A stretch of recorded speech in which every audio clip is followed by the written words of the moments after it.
all of us in this state auditorium, including me, already did that.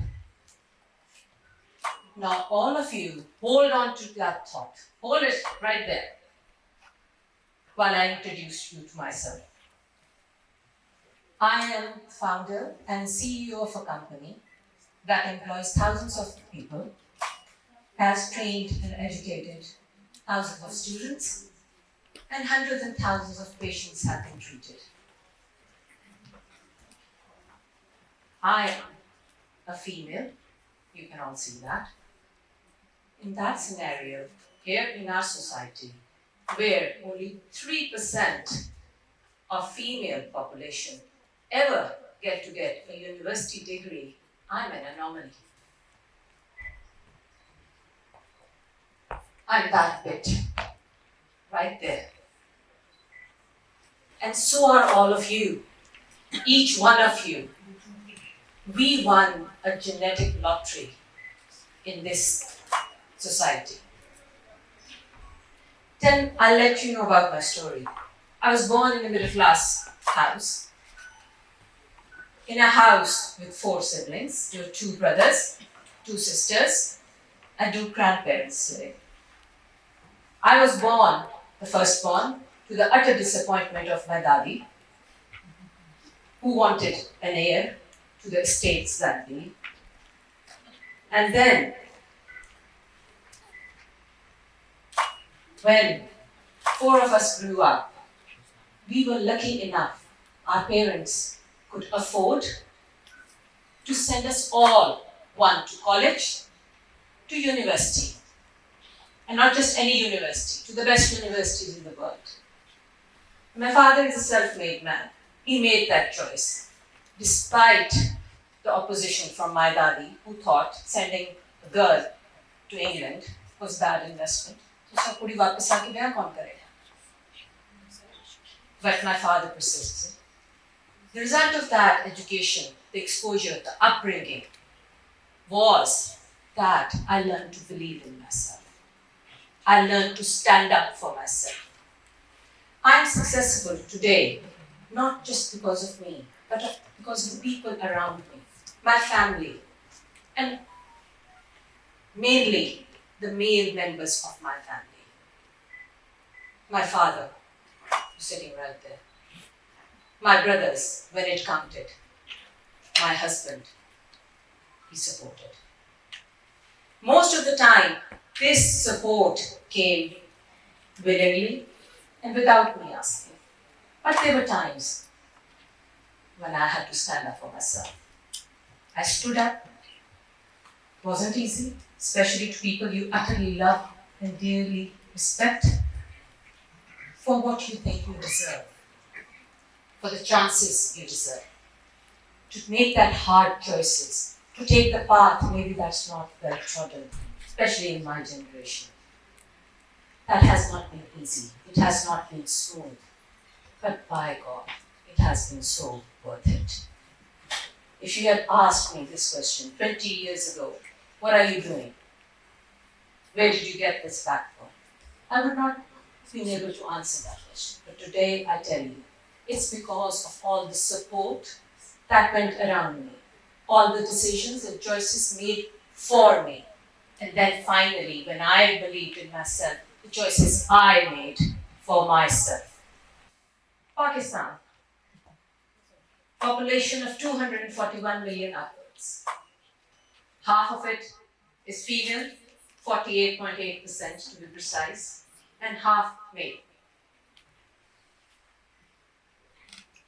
Half of this population, not on this graph, are you lot, under 25.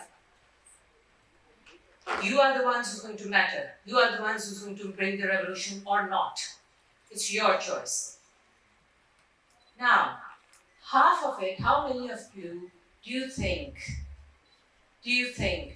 earn to support this 241 million?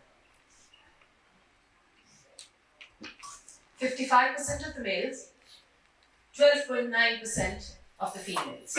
That's the workforce you have. 1/4 of you supporting 3/4 of the others.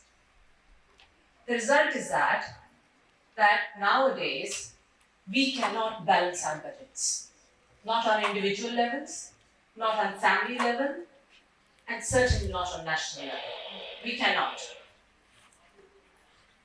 How are we even going to address this if we decide that we're going to exclude half the population from the whole process?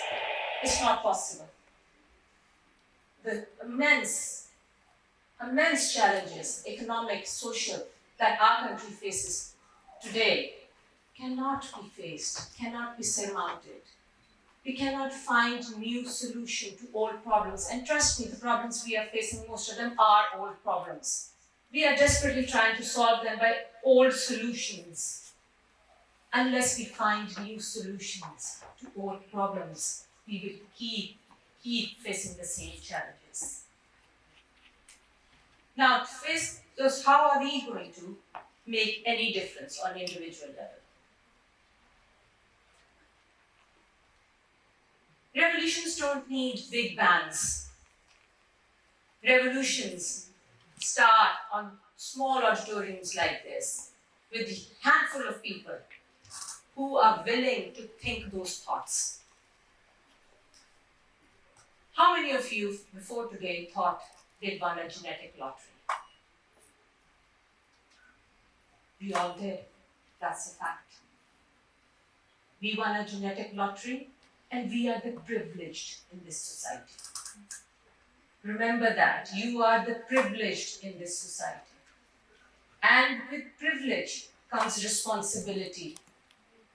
With privilege comes responsibility for those who are with you. You have to lend out your hand to people walking right beside you and pull them together, because they'll make you stronger and you'll make them stronger. And you'll be so much stronger going forward. And put a hand back and pull those behind you who do not have that opportunity, and pull them forward with you. Because again, they will make you stronger, and our future will be brighter for that.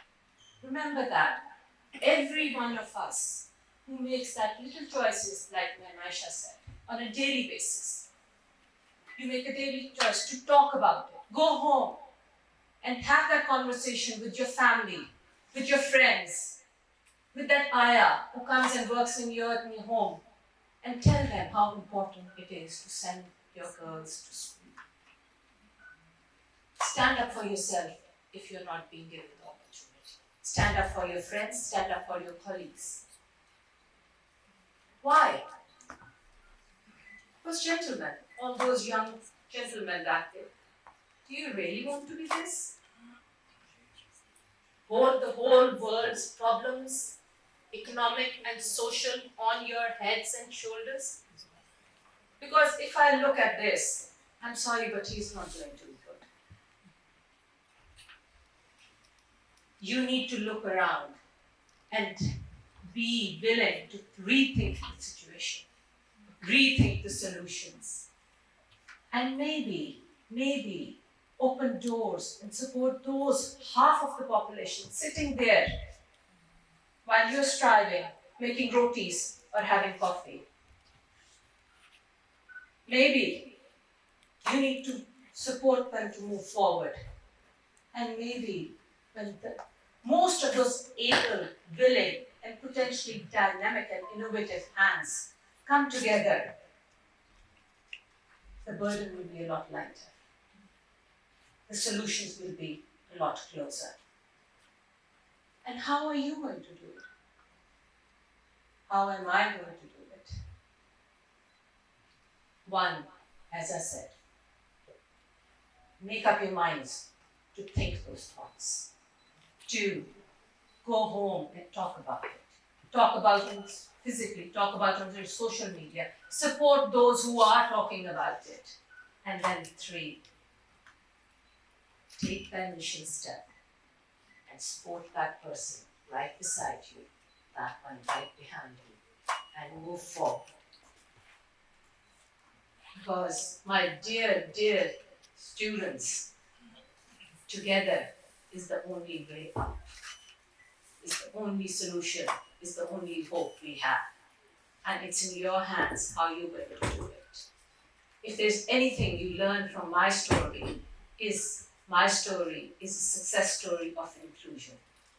Because I got equal opportunities to education, to employment. Now it's up to you how you want to move forward. And I certainly hope you go home and talk about it. And you follow that page that says gender equality. And mind you, it's not about feminism. It's not. It's not about Aurat March. It's not. It's not because it's morally right thing to do. You should do it because it's a smart thing. You should do it because that's the only solution, only hope we have. And I hope in the near future, I am there to witness you all standing on the stage, much, much bigger than this, telling your success stories and saying, the land I come from is the land of inclusion, where I am not an anomaly, but the norm. Thank you.